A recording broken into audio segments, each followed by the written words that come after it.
तुम्ही shift duty करणारे आहात का? मग हा व्हिडिओ तुमच्यासाठी. बघा, रात्री 10 ते 2 ही पित्ताची झोप असते. तेव्हा शरीरामध्ये रूपांतरणाचं म्हणजे मेटाबॉलिझमचं काम सुरू असतं. तेच रात्री 2 ते पहाटे 6 ही वाताची झोप असते. तेव्हा शरीराची झीज भरून निघत असते. त्यामुळे रात्री ही 8 तासाची झोप घेणं अति आवश्यक असतं.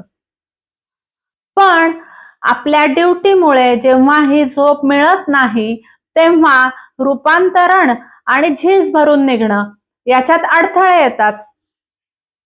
मग काय करायचं? आयुर्वेद शास्त्रामध्ये यासाठी रात्रीची जेवढी झोप झालेली नाहीये त्याच्या निम्मी झोप सकाळी दिवसा घ्या असं सांगितलं गेलंय. पण ही झोप तुम्हाला उपाशीपोटी घ्यायची आहे.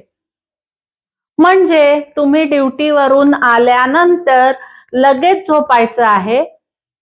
4 तासाची झोप झाली की मग उठून तुम्ही जेवण करू शकता. जेव्हा तुम्ही आधी झोपता आणि मग जेवतात तेव्हा शरीरातला कफ आणि पित्त दोष वाढत नाही. तसंच रूपांतरणाचं कामही व्यवस्थित व्हायला मदत होते. आता उरली शरीराची झीज.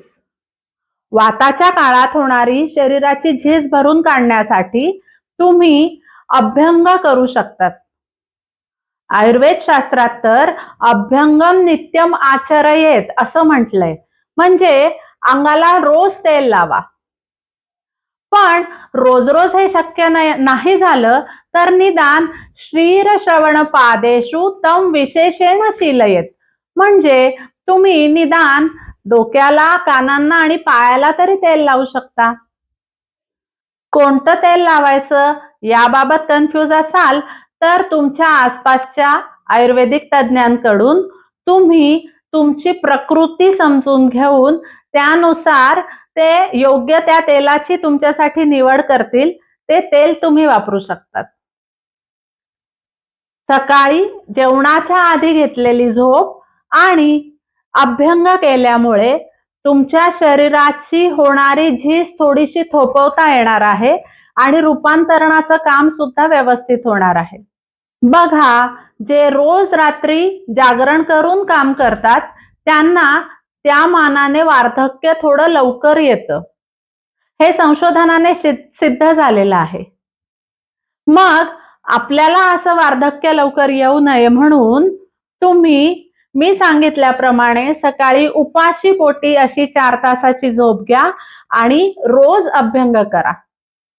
समजा तुम्हाला सकाळी घरी आल्यावर खूप भूक लागतच असेल तर तुम्ही गरम दुधात 2 चमचे साजूक तूप घालून पिऊ शकतात आणि मग झोपू शकतात.